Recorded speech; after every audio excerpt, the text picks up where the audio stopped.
Hello everyone, I'm your host Heather Dawson and welcome to the second edition of RC Spotlight, where we show you how to live, work, and play in our beautiful city of Rancho Cucamonga.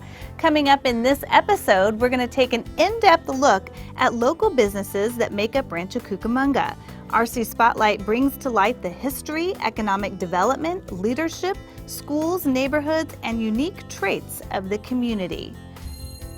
The city of Rancho Cucamonga has come a long way since the days of vineyards and orange groves.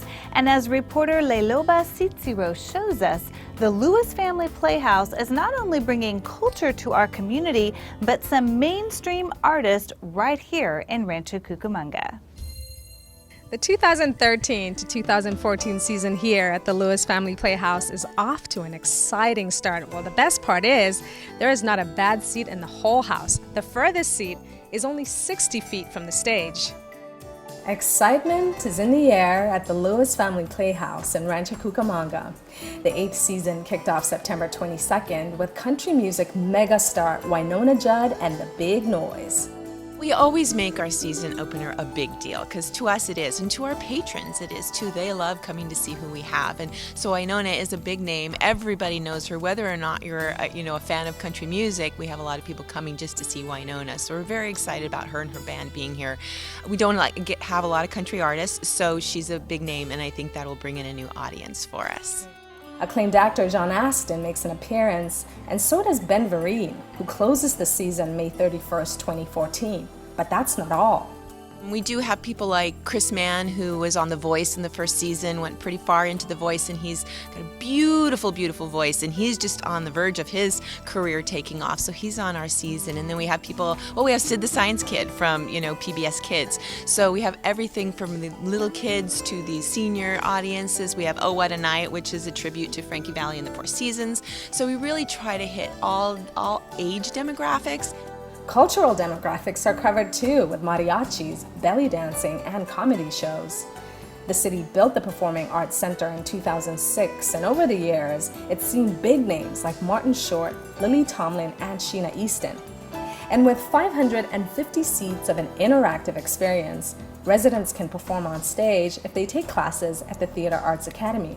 And for school kids, there are exclusive performances and trips. There's so many people out there, especially students, that don't have the opportunity to be exposed to the arts. So the fact that we're here in the local community and we're able to bus in students to attend some of these performances and to see the expression on their faces, it's amazing. I love to come in and just see the kids when they've been here for the first time, or the thank you letters that they send. It's so cute. A world premiere produced by the Main Street Theater Company, which is the resident professional theater at the Playhouse, is adding something extra special to the season.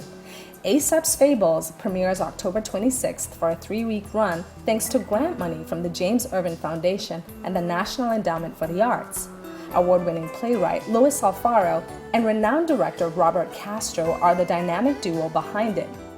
A lot of our audiences are Latino kids, and I really wanted to do a play that speaks to them specifically, and I couldn't think of a better person than Luis to kind of take his beautiful poetry and aesthetic and take a contemporary look at a classic story that's for families. For ticket information, a full performance calendar, or for information on renting the theater, visit lewisfamilyplayhouse.com. For RC Spotlight, I'm Leiloba Cicero.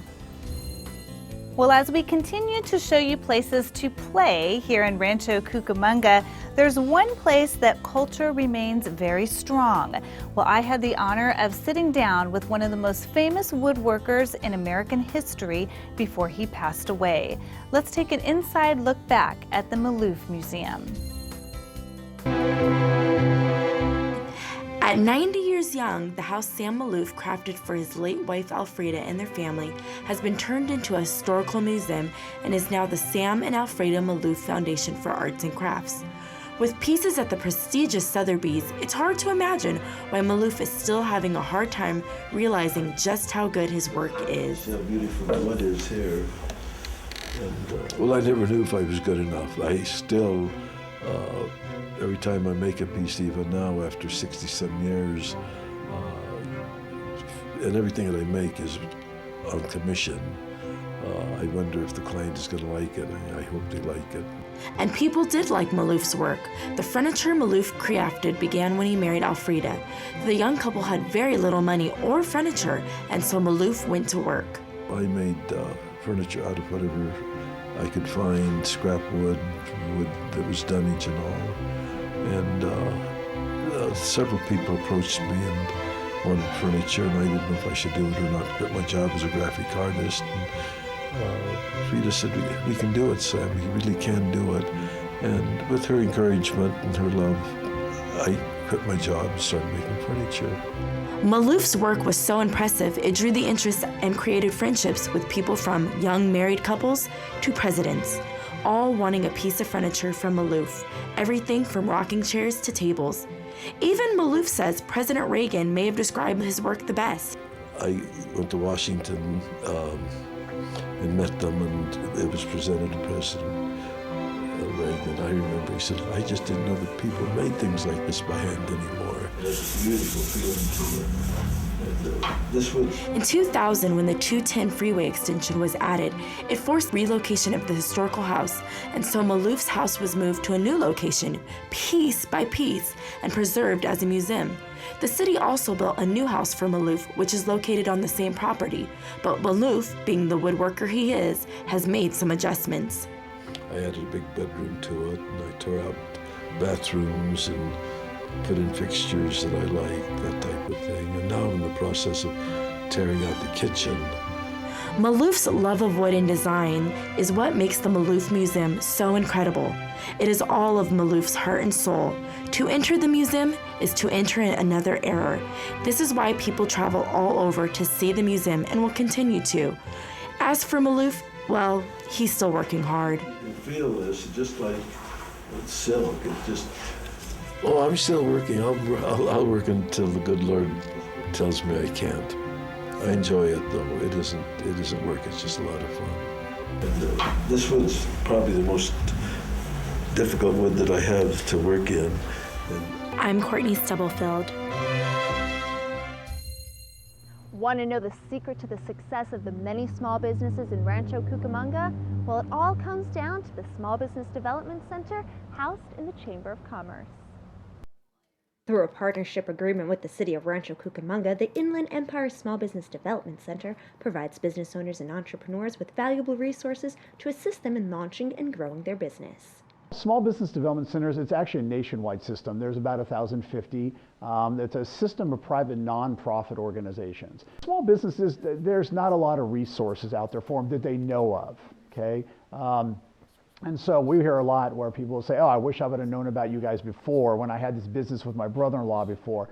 Robert Usher has been working with the city for over 13 years, and his specialized know-how and expertise has helped countless businesses succeed beyond many owners' wildest dreams, using workshops, training sessions, and one-on-one mentoring, to name a few tools. Well, one of the things that businesses in general always have issues with, and even especially now, it's more important, is the marketing side of it. And so we'll work with them more on marketing now, as the social media, that's right around as social media really came big, as things were coming out of the economy. So we've added different social media workshops. Next year, we're just putting our 2014 training calendar together. Next year, we're actually tripling the number of social media workshops we're doing. A dancer her entire life, Coy Dunstan never imagined she could own her own dance studio. Back in 1995, I was actually stretching and getting ready for class and thinking, everybody in my family, my friends, why don't you open a studio? And I'm thinking, I'm a dancer. I don't know how to do this stuff. But thanks to working with the Inland Empire Small Business Development Center, or SBDC, for over 15 years, she has far surpassed her goals. I'm the director and the owner of Inland Valley Dance Academy, which without the SBDC would never have happened. Never have happened. I would have quit easily before I even got 5 years in without the SBDC on backing me up and the knowledge and just everything. There's, you name it, from the accounting to just everything you can imagine involved. When it comes to helping small businesses start, grow, or maintain their success, and Coy isn't the only success story. Newer companies like the popular mobile barbecue station P-Train started only a few years ago and has been thriving for now over 4 years thanks to Robert's help. When I started talking to Robert about 5 years ago, I had no idea what I was getting into, but he explained the process, the steps of the way. So he explained the difference between sole proprietorship and LLC and being incorporated and those type of things. So he allowed us to kind of make decisions on structuring the company, which was the most important part. And owners Maribel and Kevin Brown of Minuteman Press turned to the SBDC when they had ambitions to expand their business to a larger location. We were moving from the other location to this one. Hilda Kennedy, who was trying to process the loan, she referred us to Robert to do a business analysis, because not only that we were purchasing the building, but also acquiring the press. So he did an extensive research and analysis for our business, and everything that he said and everything that he was giving us in the projections were very helpful, and he was actually right on. And the best part is the services are completely free for residents. Robert's company has contracts not only with the city of Rancho, but cities throughout the Inland Empire, including Chino, Eastvale, Ontario, and Upland. And the SBDC continues to expand their services, recently coming out with a mobile app that helps promote businesses associated with the Chamber of Commerce. And like just this week alone, the Chamber rolled out a mobile app called Rancho App, right? And it's something where basically what the Chamber's website would be, plus more, is just basically on a mobile app. For additional information about the Small Business Development Center, visit www.iesmallbusiness.com. For RC Spotlight, this is Conchetta DeLuco. And now let's talk about why our city is such a great place to live. Well, one of the reasons is the top-notch school district. Tiffany Carter takes us inside the Etiwanda School District. A new school year means new and exciting opportunities for our students. In today's RC Spotlight, we showcase Rancho Cucamonga students and the Etiwanda School District.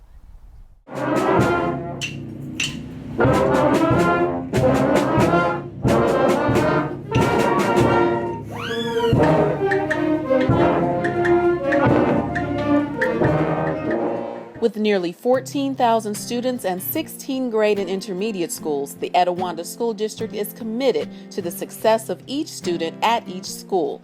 It's a commitment that has garnered several awards, including national commendation, like a School to Watch Award, and state recognition such as 11 California Distinguished Schools titles. Superintendent Sean Judson shares why Rancho Cucamonga's educational system and the Etiwanda School District add up to such a winning combination. Number one strength in Etiwanda is our people. We're definitely a relationship district, relationships between teachers and students, between teachers and parents, between teachers and teachers. It's definitely our people that are our strength. And so working together, each school is kind of its own unique community. And depending upon the strengths of the teachers and the staff there, special programs develop that are based upon student need and what teachers are able to provide. And that equation of parents, teachers, and students joining forces for a common goal is nothing new. Steeped in history, the Etiwanda School District began in 1883 when local residents wanted their own school community. Within about 100 years, the initial one-room schoolhouse expanded to 4 middle schools and 12 elementary schools that include Rancho Cucamonga and Fontana. To keep up with the continuing population growth of students and their needs, the Etiwanda School District has implemented various initiatives, from technology resources to health and wellness committees, academic enrichment programs, and even safety efforts like Watchdog Dads, where fathers patrol campuses providing extra security. From the classroom to company boardrooms, educational leaders are confident these students will be prepared for their futures. It's an exciting year.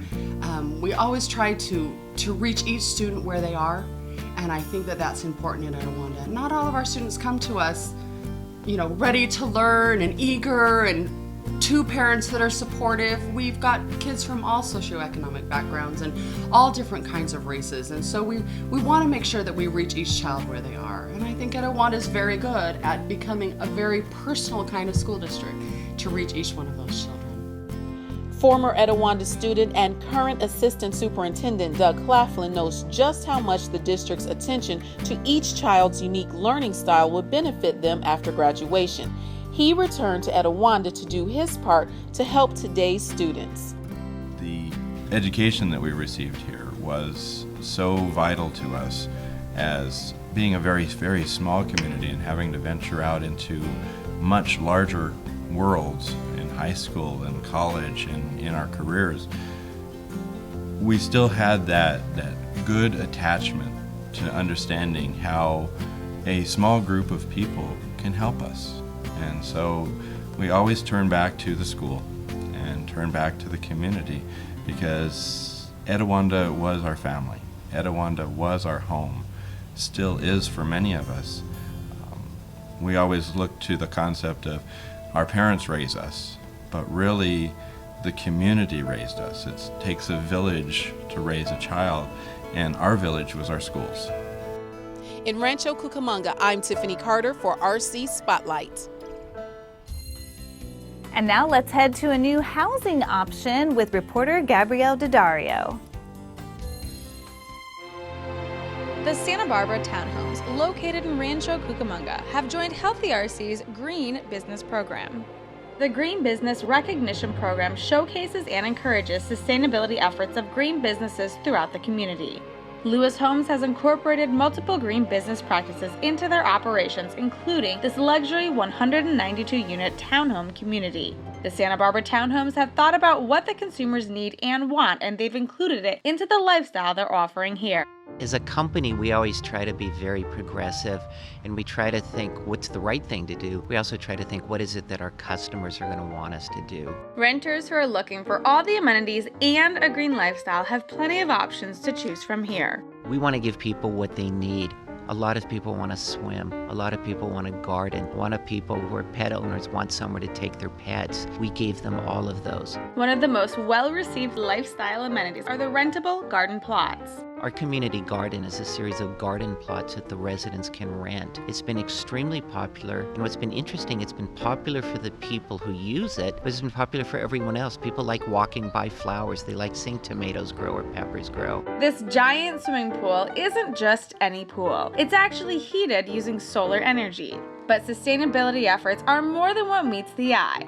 Lewis Homes built this community from the ground up using some of the toughest green standards in the world. California's standards are probably the toughest in the United States and among the toughest in the world, I'm told. And so the standards deal with everything from the materials you use to the insulation you use to the kind of paint you use. California's got really strong energy standards. Making another giant effort at helping the residents cruise into a more sustainable lifestyle, Lewis Homes are offering a bike loan service for the residents of Santa Barbara Townhomes. We have a bike loan program here. I think right now we've got 6 bicycles, we've got helmets, and we loan them out for free to the residents. Santa Barbara Townhomes are the only residential community being recognized by the city of Rancho Cucamonga for green living.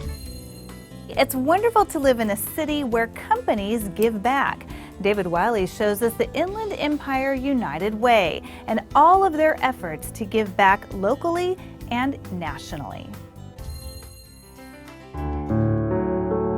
The numbers are stunning. 1 in 5 children in the Inland Empire lives in poverty. 31% of children only have one parent in their home. And only 21% of children in San Bernardino County are considered physically fit.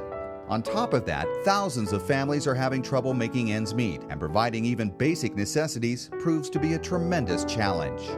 Fortunately, the Inland Empire United Way is dedicated to improving the lives and futures of those children and families in need right here in our community. There are literally thousands of families and adults who are struggling to make ends meet and to care for their loved ones right now. And at the same time, with the cuts to public programs, we know that the needs are just increasing. And that really means that it increases the needs for nonprofits like United Way to step up and to take care of those children and families in need.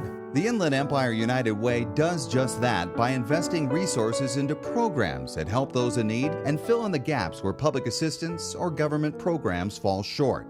With that in mind, the Inland Empire United Way is devoted to helping the local community, with 88 cents of every dollar donated going directly to programs that provide assistance locally. Every local dollar stays here and is invested into local programs. Everything that we do is really focused on three major areas of education, health, and financial stability. And students aren't the only ones being helped. With school budget cuts, supplies are in shorthand, and many parents don't have the means to help. So teachers can take advantage of School's Tools program, which is like a free store filled with classroom supplies.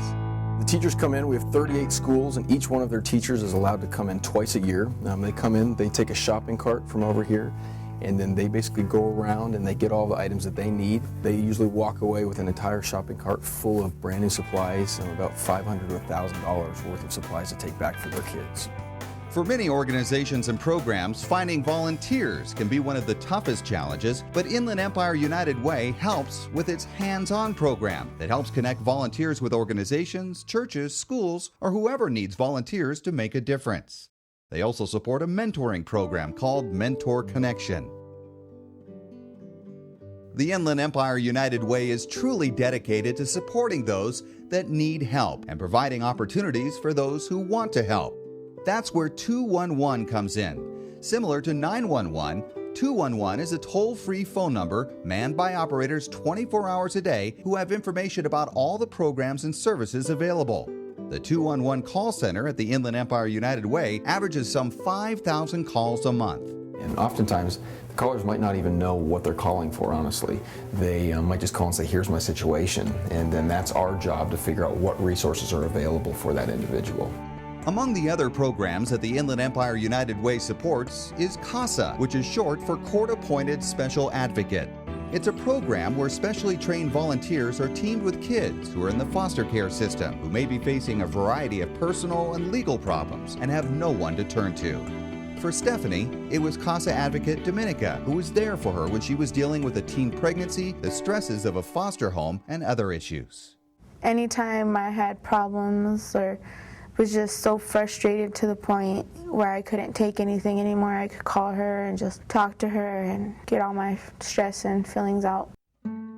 I'm there when she needs somebody to talk to, and a lot of kids in the foster system don't have that. They don't have an adult who cares about them. And providing that individual guidance for troubled kids is what CASA is all about, and that mission is greatly aided by the Inland Empire United Way.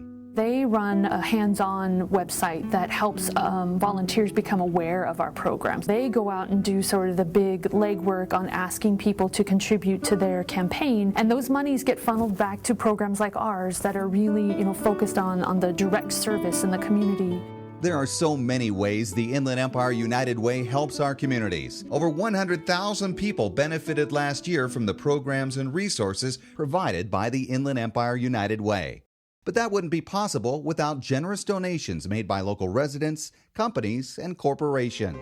I would really just want to thank the many people who contribute to United Way on an ongoing basis, as well as those who are about to contribute to United Way, because it truly is the contributions of those many, whether it's donations of financial contributions, contributions of time as well, all of those contributions combined that allows us to impact so many lives on an annual basis. To learn more about the Inland Empire United Way, go to their website at ieuw.org or call them at 909-980-2857. And to learn more about resources that may be available to you, simply dial 211.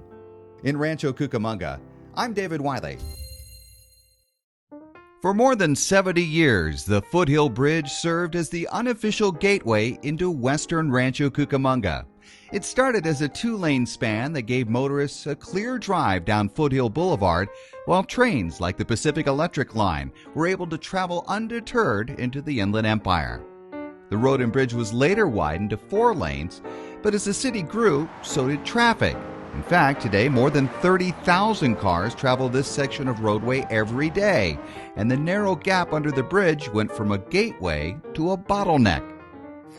So after years of planning, the old bridge was removed and construction began on a new 6-lane wide Foothill Boulevard and pedestrian bridge.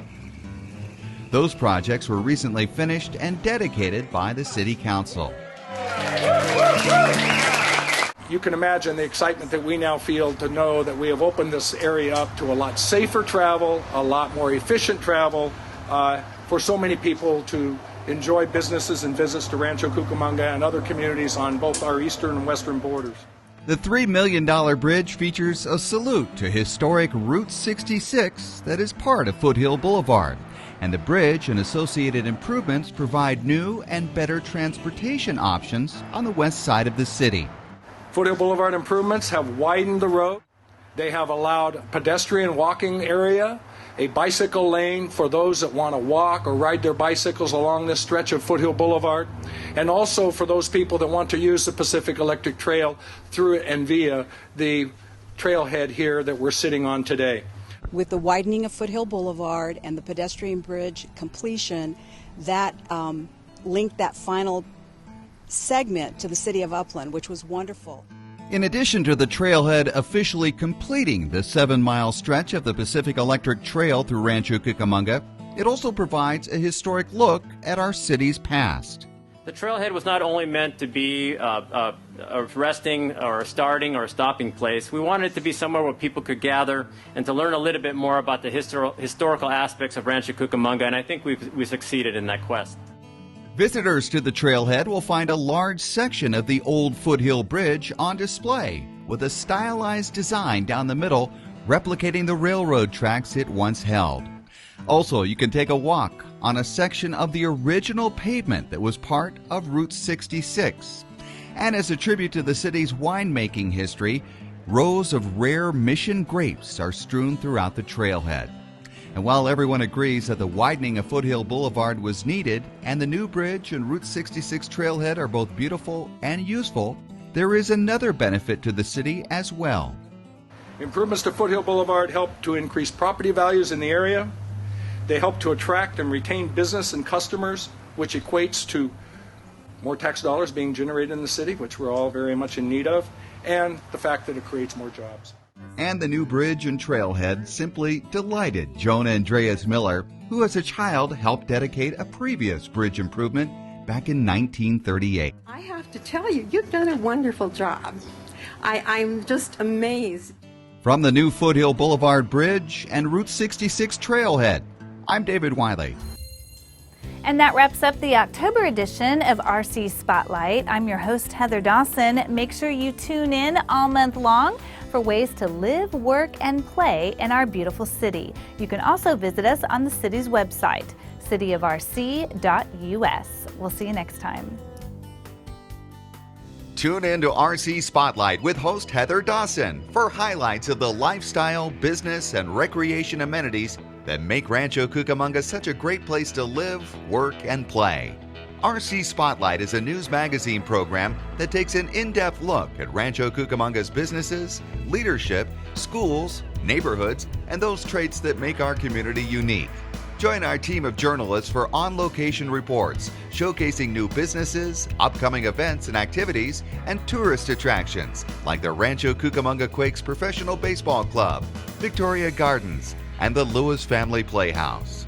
The engine that moves our city gets its energy from business, political, and community leaders that make up Rancho Cucamonga. Explore all the ways you can live, work, and play in Rancho Cucamonga on RC Spotlight, airing locally on Channel 3 or watch online at cityofrc.us.